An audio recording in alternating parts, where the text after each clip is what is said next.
Assalamualaikum warahmatullahi wabarakatuh. Saya Rizal. Pagi ini saya akan melakukan aktivitas seperti biasa. Saya akan bekerja. Nah, di sela-sela pekerjaan saya ini, saya akan mengenalkan beberapa komponen yang ada di unit HD 785-7, terutama di kontrol panel di area dalam kabin ya. Nanti akan saya jelaskan di luar. Yuk, nggak usah banyak-banyak, langsung kita ke TKP ya. Ini saya akan menerangkan bagian apa saja yang ada di panel-panel yang ada di HD 785-7 ya. Kalau yang ini tuh lampu tayar. Ketika ini ditekan seperti ini, nanti lampu tayar yang ada di sana itu akan menyala. Kalau ini tambahan aja ini. Kalau ini untuk mengecek. Jadi kalau mengecek kontrol panel mana yang ada di sini tuh dia akan berfungsi. Misalkan ini. Bentar ya, tak matikan AC-nya dulu. Jadi di sini ya. Ini ketika dia di apa itu dinyalakan, dia akan seperti ini. Ini kan ada kan panel-panelnya itu kan. Kalau dari salah satu lampu yang di sana itu mati, berarti itu ada yang tidak berfungsi. Itu untuk pengecekan langkah awalnya ya. Kalau untuk yang panel-panel yang seperti ini, di dalam seperti ini ya, itu bisa dilihat di materi yang bisa saya share melalui Japri ya, melalui WhatsApp ya. Terus seperti itu kan, apa-apa saja yang ada di sini. Kalau untuk yang ini itu untuk mengecek HM atau pilot ya kan, di sini. Ketika diarahkan ke atas, dia akan berganti seperti ini. Kalau kita klik lagi ya kan, set ini kan. Nah, kita kembalikan gitu kan. Untuk di atasnya itu yang 16495.5 itu HM, jadi jam di mana mesin menyala, berapa jam di situ akan berubah. Itu satuannya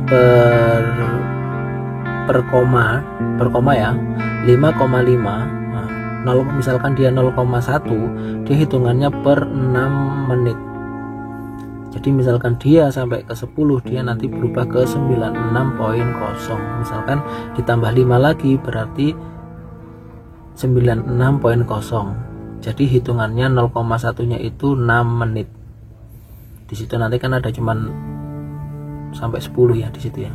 Nah, di bawahnya itu ada tulisannya odo. Belakangnya kilometer. Berarti kan jarak kita untuk travel itu sudah berapa kilo. Nah, seperti itu ya. Nah, itu lagi kalau ini untuk ngecek error-errornya itu kan. Errornya nanti kalau error biasanya bisa itu. Kalau ini cuma tambahan. Kalau ini lampu indikator, ini juga tambahan. Jarang ada di semua unit juga ada. Kalau ini pasti ada. Nih, yang di sini ada yang sebelah sini itu adalah ASR. ASR itu automatic speed retarder, spin retarder ya, bukan speed ya. Yang sebelahnya itu ada tulisan auto ini. Auto ini adalah untuk menyalakan auto ARC, automatic retarder control. Nah, ini biasanya ini dia berfungsi dengan ini juga ini. Kalau di strip 5 itu namanya ARSC, automatic speed retarder control, seperti itu ya. Nah, itu ketika ini diaktifkan, nah ya kan, di sini tak kalau ini untuk ya apa, untuk menerangkan di sini loh ya kan. Kalau ini diaktifkan, nah itu kilometernya aktifkan, nanti kita setting berapa.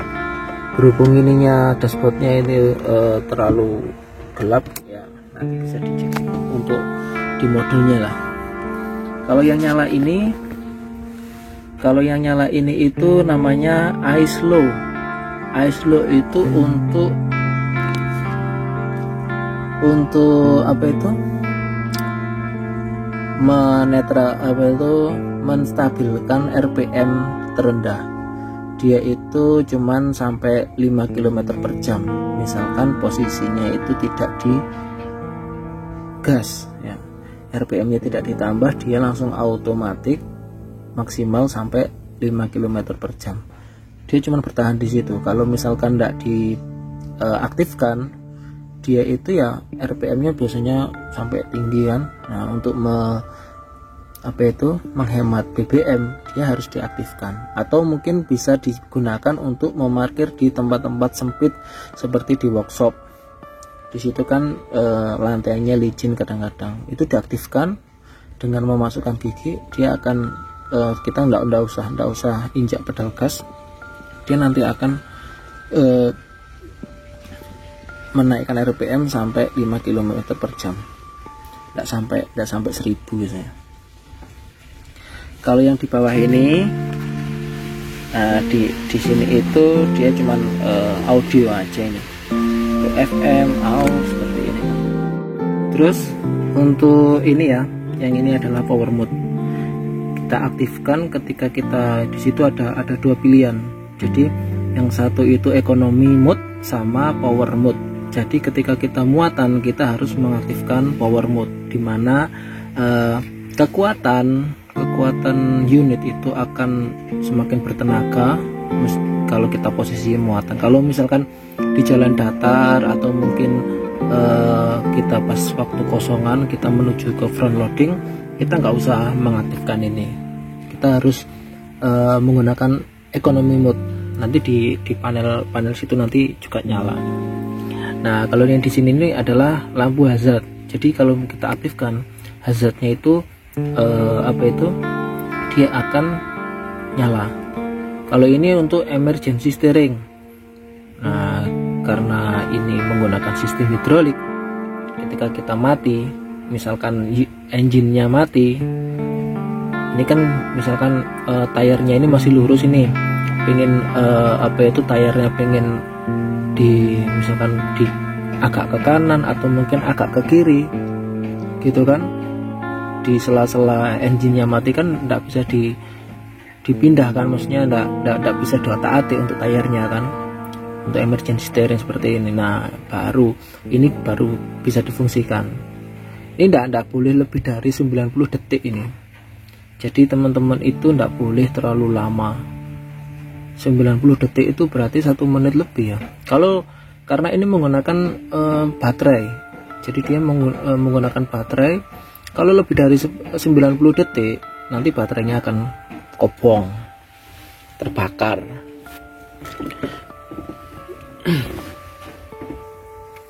Lanjut, ini adalah lampu sen. Kalau untuk lampu ya kita tergantung ininya, kita setting ini nanti kalau diginikan nanti nyala dan mati. Kalau didorong ke depan sini adalah sen kanan, ditarik sini sen kiri. Beda ya, kalau dengan mobil-mobil biasanya sennya sebelah kanan, ini sebelah kiri nih. Kalau ini untuk wiper, cara pengaktifannya ya seperti bisa diatur. Kalau di sini kan hilang semua, tapi saya sudah hafal ini. Jadi ini untuk satu ke depan sini, dia akan mengipaskan satu kali, lebih cepat seperti itu. Kalau yang di sini itu di sebagian HD itu ada untuk layar yang ini, kadang ada kadang tidak ada. Kalau ini biasanya, kalau di sini itu digunakan sebagai untuk kamera mundur ya. Nah, kalau ini radio kebetulan di sini ada 2. Kalau di unit biasanya tergantung perusahaannya, jadi bisa 2 bisa 1 tergantung. Kalau ini modular itu setiap perusahaan ada, kadang juga ada kadang enggak. Biasanya ada juga yang jigsaw. Ini kebetulan di tempat kerja saya ini cuman adanya modular ya. Kalau ini untuk AC, kalau AC-nya dinyalakan. Nah, ini kalau fungsinya ya sama aja lah, ini fungsinya sama, tergantung kalian mau nyetel seperti apa. Ini untuk gigi transmisinya seperti ini ya. R itu untuk mundur, N netral, D nya itu untuk drive 6, 5, 4, 3, 2, L. L itu dia itu akan mengunci di gigi 1. Ketika Anda memasukkan gigi, menaruh levernya ini kan, untuk ini kan kita tarik, kita tekan, kita tarik sini kan. Nah, tarik seperti ini. Kalau kita untuk misalkan keempat gitu kan, kita cuma dorong aja, nggak usah ya kan, sampai ke netral seperti itu. Kecuali kalau kita mau ke mundur, itu kita harus tekan dulu ininya, tekan baru ke gitu, seperti itu ya. Misalkan level ke gigi 3 itu yang akan aktif itu mulai nomor 1, 2, dan 3, maksimal sampai 3. Begitu juga gigi 4. Kalau 4 itu 1, 2, 3, 4 sampai 6 pun seperti itu. Kecuali di D. Di D itu yang aktif itu bukan dari 1, tapi mulai 2, 3, 4, 5, 6 sampai 7. Seperti itu ya. Ini yang sebelah ini itu apa? Di sini itu adalah parking brake. Ketika dia diaktifkan, parking brake-nya itu akan aktif dan dikontrol ini akan menyala seperti itu. Terus apalagi kalau di sini itu adalah kulkas mini, kulkas fasilitas yang ada di unit HD 785 strip 7 ya. Tempatnya berbeda-beda. Kalau strip 5 lupa saya kalau strip 5. Nah, di sini itu ada yang mohon maaf ya, pakai kaki ya. Nah, di sini bentar kameranya tak. Di sini itu adalah pedal gas. Ini foot brake ya kan. Ini foot brake atau rem kaki. Yang di sini itu ini cuma pijakan aja. Kalau yang merah-merah ini, nah kalau yang merah-merah ini tuh benar tak buka. Nah, kalau yang merah-merah ini adalah emergency brake. Ketika dia diaktifkan, ya bentar. Ketika dia diaktifkan, dia itu akan memfungsikan semua brake yang ada di unit HD 785 strip 7. Terus di sini juga ini ada namanya retarder. Fungsinya seperti ini. Ketika kita seperti ini, dia akan rilis. Nah, di sini kan ketika dia diaktifin, dia akan ngerem. Kalau dinaikkan 100% seperti ini ya, ngeremnya pasti akan berhenti lah. Seperti itulah fungsinya. Itu untuk retarder brake. Jadi jangan lupa di unit HD 785 itu brake-nya berapa? Ini ada 1, di sini foot brake-nya ini 2, 3, 4 seperti itu ya. Nah, kita matikan dulu biar tidak bunyi-bunyi, dia tak mengganggu. Seperti itu ya. Kalau untuk retarder, misalkan untuk pengetesan brake itu bisa dilihat di modul ya, 1200 cara. Dan untuk servis untuk pengecekan retarder, nah itu di modul itu ada itu nilai-nilainya. Seperti di retarder ini 1200 ya kan. Begitu juga nanti dilihat lah untuk pengetesannya di modulnya ya. Saya nggak bisa menjelaskan satu persatu karena terlalu lama nanti waktunya. Saya menjelaskan proses pengetesan saja. Kalau untuk pengetesan, dia harus di starting dulu. Setelah di starter, nanti ini diaktifkan full ya kan. Habis itu gigi di level 6 gitu kan. Kalau 6 itu kan dia aktifnya kan 1 sampai 6 gitu kan. Setelah itu diinjak pedal gas, diinjak pedal gasnya ini sampai di RPM 1200. Ketika unit di RPM 1200 itu tidak jalan, berarti dia itu aman untuk retardnya. Begitu juga foot brake, seperti itu cara pengetesannya. Parking brake juga seperti itu, emergency brake-nya itu seperti ini itu ya, caranya sama juga seperti itu ya. Kalau untuk ini yang ada di sini itu adalah untuk power window. Jadi ini untuk yang aktif itu cuman yang sebelah sini, power window yang seperti ini aja. Nah, kalau yang ini manual, ini pakai yang seperti ini. Kalau ini untuk tempat kita simpan barang lah. Kalau ini untuk bukan untuk kernet ya, di sini ya sebenarnya ya. Biasanya untuk tempat ada pengawas kalau pengen naik atau mungkin refresh atau seperti apa, seperti itu. Cuman memang di setting untuk 2. Kalau saya sih untuk menaruh barang-barang.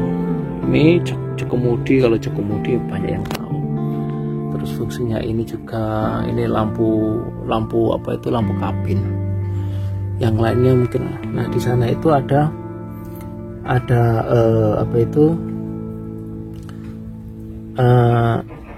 spion lah, ibaratnya spion depan, spion kiri.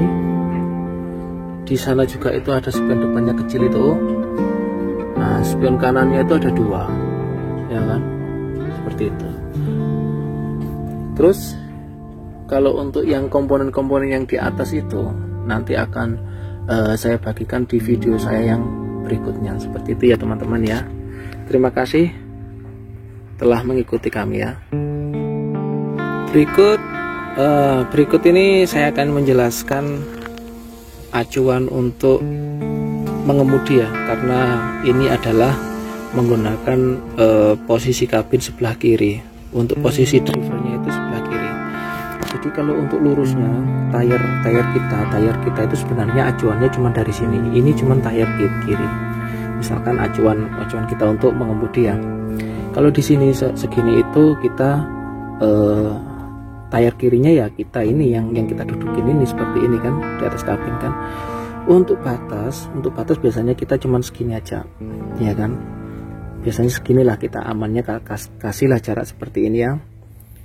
Kalau dari sini ditarik ke ini, menyamping seperti ini, itu adalah tayar yang kanan. Walaupun toh kita itu unitnya lebar, kita juga punya acuan lah. Biasanya kita segini aja kan. Kalau kita tarik dari sini ke belakang ini, misalkan dari garis yang ada di sini itu dia di luar garis, itu nggak akan kita tabrak. Misalkan ada pembatas garis atau mungkin median jalan seperti itu kan, nggak akan kena. Kalau dia ada misalkan dia semakin kesini dia mendekati, misalkan sini patokan saya di tengah-tengahnya sini ya, dia akan masuk dalam, pasti kita tabrak ya, seperti itu ya. Kalau untuk patokannya seperti ini, kita akan mengoperasikannya itu melalui driver kiri ya, dan di sini itu lebih mudah karena untuk jalannya juga itu masih nasionalnya Indonesia. Jadi sebelah kiri ya sebelah kiri, sebelah kanan. Cuman cara mengemudikannya kita itu pada posisi sebelah kiri. Jadi kita acuannya itu jalan yang paling kiri. Jalan yang paling kiri itu kan lebih enak, ya kan? Sayang ini kan masih hujan ini, jadi saya tidak bisa menerapkan secara detailnya. Tapi nanti kita saya kasih untuk video-video yang pernah saya rekam waktu jalan. Ini ya, masih satu lagi yang hampir lupa. Di sini adalah pedal, bukan pedal, namanya ini tongkat untuk damping. Jadi seperti ini, nanti ini diangkat, ya kan. Kalau untuk menahannya nanti bisa diginikan. Nah, nanti di sini nanti bisa kunci ya, di sini ya. Loh. Seperti ini.